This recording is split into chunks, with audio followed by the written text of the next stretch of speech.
You know, we rely on so many things every single day that we probably don't even think about, well, how they actually get to us. Hmm.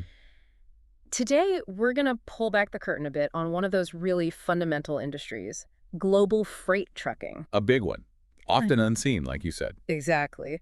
We've got this fascinating recent report, the Global Freight Trucking Market Report 2025, and our goal today is, well, pretty simple.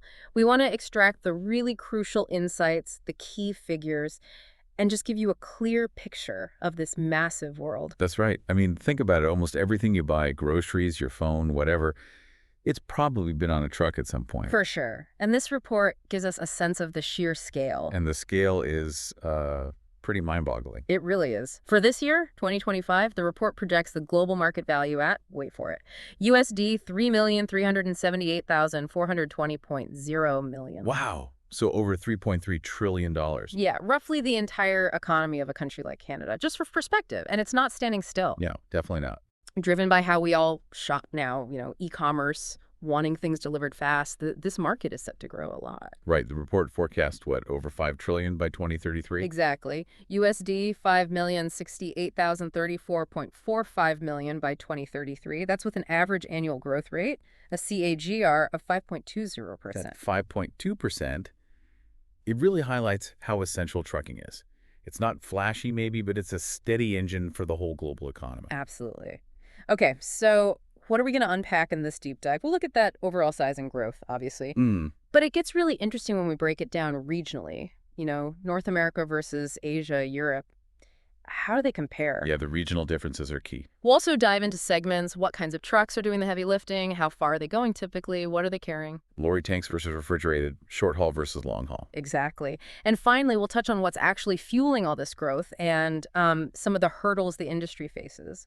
Ready to hit the road. Let's do it. So that global overview, again, over 3.3 trillion this year, growing to over 5 trillion by 2033. 5.2% annually. It's huge. And like you said, e-commerce is just pouring fuel on the fire. Think how many more packages are coming right to our doors compared to, say, 10 years ago. Oh, massively different. That convenience we all enjoy has this enormous trucking operation behind it. That shift has a huge, huge ripple effect. It really does. Okay. Okay, now let's zoom in on the regions. This is where you see some fascinating variations. Yeah, understanding these regional dynamics is crucial. Different drivers, different logistics needs everywhere. Okay, kicking off with North America, they've got the biggest slice of the pie right now, over 40% of global revenue. Wow, 40%. That's dominant. For 2025, the estimate is USD 1,250,000, 15.4 million, so 1.25 trillion. Okay. And their projected annual growth, 2025 to 2033, is 3.7%. That dominance makes sense, though. They have very developed economies, really sophisticated logistics networks. Think about the highway systems, the big shipping companies. Totally. Now, within North America, the U.S. is obviously the giant. 2025 market size. USD 986,262.15 million. So almost a trillion just on its own. Yeah. And its growth is a little slower, 3.5% CAGR. Canada, though, is at USD 150,001.85 million in 2025, growing faster at 4.5%. Okay, interesting. And Mexico, USD 113,751.4 million, growing at 4.2%. So the U.S. is the biggest, but Canada and Mexico seem to be catching up slightly faster in terms of growth rate. And the report points to North America's strong existing network and their tech adoption as reasons for that continued, albeit maybe more moderate, growth compared to some other places. Good point. Okay, let's cross the Atlantic. Europe, second largest share, over 30% of global revenue. Still a huge piece of the market. Their 2025 market size is estimated at USD 978,741.8 million, so just under a trillion. And they're looking at 4.3% annual growth through 2033. Europe's always a more diverse picture, isn't it? So many different countries feeding into that number. Exactly. And the report gives us a few snapshots. The UK 2025 is about USD 164.6 billion with a pretty strong 5.1% growth. Okay, 5.1% for the UK. France, around USD 90 billion, 3.5% growth. Yeah. Germany, a real industrial powerhouse, that's almost USD 194 billion, growing at 4.5%. Germany's always big in manufacturing, so that tracks. Italy, about USD 84 billion, 3.7% growth. Russia, quite large at USD 152 billion roughly, but slower growth at 3.3%. And Spain around USD 80 billion, 3.4% growth. It's interesting the variation even within Europe. Yeah, definitely. And the report mentions ongoing infrastructure upgrades across Europe, plus, again, e-commerce driving that growth. It mirrors the global trend. Right. Now, for the region that's really showing some explosive growth, Asia Pacific, APAC. Yeah, yes, APAC. Always the one to watch for growth. They hold around 23% of the global revenue now, so third place. 2025 market size is about USD 810.8 billion. Okay, still substantial. But here's the kicker. Their projected annual growth 2025 to 2033 is 7.9%. Wow, nearly 8%. That's significantly faster than North America or Europe. By far the fastest growing region. Well, it's not a massive surprise, is it? When you think about the rapid industrialization, the boom in trade over there, Yeah. manufacturing hubs, growing consumer markets, it all needs trucks. Absolutely. The report breaks down key players. China, unsurprisingly, leads the charge. USD 340.5 billion market in 2025, 7.4% annual growth. Huge market, strong growth. Japan, about USD 112 billion, 6.4% growth. South Korea, around USD 97 billion, 7.0% growth. And India. India shows the fastest growth within APAC, a staggering 9.8% annually. Almost 10% for India. Yeah, starting from a 2025 base of about USD 81 billion. Those are just remarkable numbers coming out of APAC. The sheer scale of economic development there and just the Oh. increase in goods moving around both inside countries and internationally. Yeah. Yeah, powerful engines for trucking growth. Definitely. Okay, let's turn our attention to South America. They hold over 5% of global revenue, 2025 market size, about USD 128.4 billion. Okay. And their projected annual growth is 5.9% through 2033, also pretty significant, faster than North America or Europe. South America's growth is often tied to commodities, right? Natural resources, agriculture, plus trade within the continent. Exactly. Brazil is the big player there. About USD 55 billion market in 2025, and a robust 6.5% annual growth rate predicted. Strong growth in Brazil. And the report highlights increasing trade and, importantly, investments in infrastructure as key factors. Makes sense you need roads to move stuff. Absolutely. Those fundamentals, roads and logistics, are essential. Okay, moving on to the Middle East. Around 2% of global revenue, 2025 market size, about USD 135 billion. So slightly larger than South America in total value currently. Yes, interesting. And a healthy annual growth predicted too, 6.5% through 2033. The Middle East has that strategic location, doesn't it? Bridging east and west, plus lots of investment in logistics hubs. For sure. Qatar actually holds the largest single share within the region, about USD 10.8 billion in 2025, 6.0% growth. But Saudi Arabia is a huge player too, USD 47.6 billion market, growing slightly faster at 6.8%. And again, the report emphasizes expanding trade routes, infrastructure development. Seems to be a common theme for growth regions. It really does. And finally, Africa, currently around 1% of global revenue. Smallest share, but still growing. 2025 market size is about USD 74.3 billion, with a 5.5% annual growth projected through 2033. Still growing faster than the established markets. Yep, Nigeria leads the market there, about USD 5.9 billion in 2025, 5.7% growth. South Africa's larger though, about USD 26.2 billion, growing faster at 6.4%.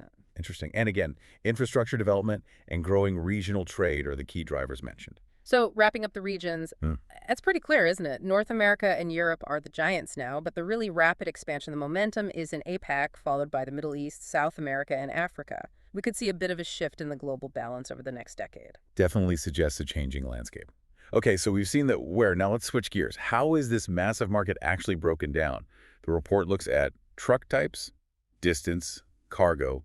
Right, the what's and how.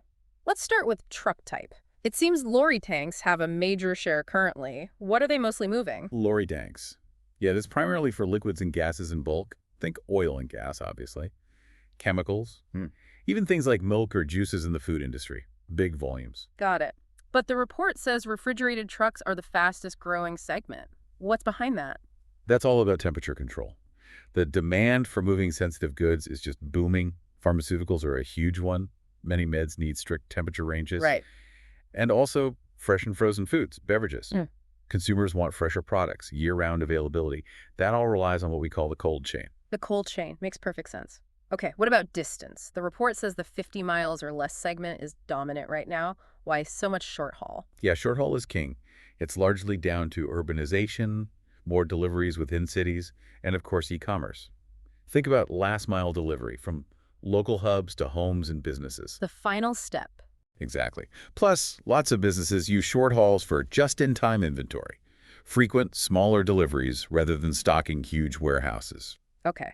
But interestingly, the fastest growth in distance is the 51 to 100-mile segment. What's driving that middle distance? That's likely a mix of things, probably growing regional trade between nearby cities, urban areas sprawling and connecting more. Hmm. And again, e-commerce plays a role here too, moving goods between larger regional distribution centers and those smaller, local, last-mile hubs. Right, connecting the dots in the network. Okay, let's talk cargo. What's actually in the trucks? Dry bulk goods make up the largest share. What falls under dry bulk? Dry bulk is essentially loose, unpackaged stuff. Think raw materials like grain, coal, sand, gravel, iron ore, also agricultural products. The real Yeah, basics. the building blocks for construction, lining, agriculture, just the sheer volume needed makes this the biggest segment. And which cargo type is growing fastest? According to this report, it's oil and diesel. Really, even with the focus on alternatives. Well, yeah. It might seem counterintuitive, but the reality is the current demand for transporting these fuels is still incredibly high. Mm, They power so much of the economy, including, ironically, the logistics networks themselves. good point. Okay, final segment. End use. Which industries are the biggest customers? Industrial and manufacturing hold the major share. Not a huge shock there. No, not at all. Those sectors have complex supply chains, constantly moving raw materials in, finished goods out. Trucking is just their lifeblood. Totally. And the fastest growing end use segment, pharmaceutical and healthcare. That links back nicely to the refrigerated trucks, doesn't it? Exactly. It all connects. The rising demand for shipping temperature-sensitive medicines, medical gear, supplies. It's driving serious growth for truckers serving that sector. Precisely. It's a really critical application. So it's this really intricate web, isn't it? Different truck types, distances, cargoes, industries, all weaving together to make this massive global market function. Yeah. Okay, now let's dig into the forces actually driving this growth. And also, the bumps in the road, the challenges. The report highlights several key market dynamics. Yeah, understanding the push and pull factors is key to seeing where things might go. So on the plus side, drivers. The expansion of that cold chain logistics we mentioned, that's a major growth engine. Increasingly vital, yeah.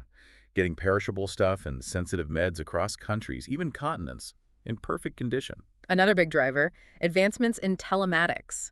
For anyone listening, telematics is basically using tech to track trucks, monitor performance, driver behavior. How's that helping? Oh, massively. Telematics gives companies real-time data. That means better routing, saving fuel, predicting when a truck needs maintenance before it breaks down, improving safety. It all adds up to efficiency and cost savings. For trupping. Pretty much. And of course, just the continued growth of those fundamental industries, agriculture, mining, construction, they all need bulk transport. Right. As those core sectors expand, they just need more stuff moved around. Raw Mhm. materials in, finished goods out. Exactly. Basic, but crucial. Okay, now for the obstacles. What's holding things back in some areas? Restraints. Well, one big one the report points out is poor road infrastructure in some regions. Yeah, I can see that. Bad roads mean delays, more wear and tear on expensive trucks, more fuel used. It just makes everything slower and more costly. We've all been stuck in traffic or hit a bad pothole. Imagine that for a huge freight truck on a tight schedule. Ouch. The report also mentions high maintenance costs for the trucks and just managing the fleet. It's a capital-intensive business. Trucking, buying the trucks, keeping them running, fuel, insurance, managing schedules, dealing with regulations. It's complex and expensive, a real barrier for some. Definitely. Okay, looking ahead now. Trends shaping the future. One is growing demand for cross-border trucking. Makes sense with global trade expanding. Yeah, as companies trade more internationally, moving goods across borders efficiently becomes even more critical. Though that brings its own challenges like different rules, customs. True. Another major trend, advancements in AI, artificial intelligence, and IoT, the Internet of Things. For fleet management, maintenance, how are these changing the game? AI and IoT are bringing a new level of, well, sophistication. AI can analyze tons of data to find the absolute best routes, predict maintenance needs really accurately, even help improve driver safety. Wow. And IoT sensors on the trucks can feed back real-time info on everything, location, engine health, tire pressure, cargo temperature. It allows for much more proactive management. Sounds like the industry is really on the verge of some significant tech shifts. Okay. Okay, finally, let's touch on the competitive landscape. Who's playing in this huge sandbox? It's a mix. You've got the huge global logistics giants, smaller regional trucking companies, specialized carriers, and increasingly these tech-focused freight platforms. And where are they competing most fiercely? It really boils down to a few key things: service efficiency and reliability, getting stuff there on time, undamaged, fleet size and capability, having the right trucks for the job, tech adoption using things like telematics and AI effectively, and regional coverage, being able to operate where the customers need them. The report highlights a few ways companies are trying to stand out. Digital freight matching platforms, for instance. What are those exactly? Think of them like online marketplaces. Yeah. They connect shippers who have goods to move with trucking companies that have available capacity. It streamlines things, makes pricing more transparent, helps truckers avoid driving empty. Kind of like Uber, but for freight. Got it. Autonomous trucking is also mentioned as a potential differentiator. Still feels a bit futuristic, though. It does, yeah. Fully driverless trucks face tech hurdles, regulations, public acceptance. But the technology is moving fast. Long term, it could really impact driver shortages and costs. So it's definitely something companies are investing in and see as a future competitive edge. And increasingly, sustainability initiatives. That's becoming a big deal, right? Oh, absolutely. Huge pressure from customers, investors, regulators, companies that offer greener options, electric trucks, maybe hydrogen, more efficient operations, carbon offsetting. They're gaining an advantage. It's becoming table stakes, really. The report gives a couple of specific examples of recent moves. In October 2024, JB Hunt and UP Labs set up the Logistics Venture Lab to back new logistics startups. What's the play there? That shows big, established players trying to tap into innovation. By funding startups, they hope to find or develop the next big thing in logistics efficiency, maybe new brokerage models, better specialized transport solutions, keeping ahead of the curve. Okay. And in February 2025, Freight Technologies launched Fleet Rocket, a transportation management system, or TMS. What does a TMS actually do? A TMS is basically software, a platform that helps businesses manage their shipping. Fleet Rocket aims to simplify things, especially cross-border stuff in North America, handling route planning, tracking shipments, giving visibility into the supply chain, like a central command center for transport. So we're seeing big players fostering innovation and new tech tools rolling out right now. It really paints a picture of an industry that's anything but static. Absolutely. It's constantly adapting. Economic shifts, new tech, changing consumer habits, it all impacts trucking. Well, let's try and wrap up our deep dive here. We've covered a lot of ground looking at this Global Freight Trucking Market Report 2025, and it's clear this is just a truly massive industry, and it's still growing significantly. Yeah, that jumped from nearly $3.4 trillion this year to projected over $5 trillion by 2033. It's huge. And as we saw, that growth isn't the same everywhere. APAC is really setting the pace. That nearly 8% annual growth is remarkable, highlights the dynamism there. While North America and Europe, the current giants, are growing more steadily. Still growing, but more measured. We also broke down the market's building blocks, the importance of lorry tanks, but the rapid rise of refrigerated transport, the dominance of short hauls, but that fast growth in the 50 to 100-mile range. And the sheer volume of dry, bulk goods, while oil and diesel transport is, perhaps surprisingly, growing fastest in terms of cargo type right now. And the end users really show trucking's core role in supporting manufacturing and industry, but with healthcare and pharma as a really rapidly expanding customer base. Right. Finally, we looked at the forces at play, the push from cold chain needs and telematics, the pull from core industry growth, but also the challenges like infrastructure gaps and high costs. And those trends, more cross-border movement, Yeah. especially the integration of AI and IoT, pointing towards a much more connected, data-driven future for trucking. And underlying so much of this, that pervasive influence of e-commerce, it's really reshaping how goods move, isn't it? It's been truly transformative, no question. Okay, so as we finish up, here's something to really chew on. Thinking about all this, the tech advancements, the push for sustainability, shifting global trade patterns, what kind of unexpected innovations or maybe even disruptions might we see down the road? Beyond just self-driving trucks, what other radical changes could reshape how stuff gets moved around our planet? That's a great question. Really makes you think about how all these forces, tech, sustainability, global economics might interact in ways we haven't even considered yet. Lots to watch in this space. Definitely. Well, thanks for joining us for this deep dive into the global freight trucking market. It's absolutely vital, often invisible, but hopefully you now have a clearer picture of its immense scale, what's driving it, and maybe, just maybe, where it's heading next.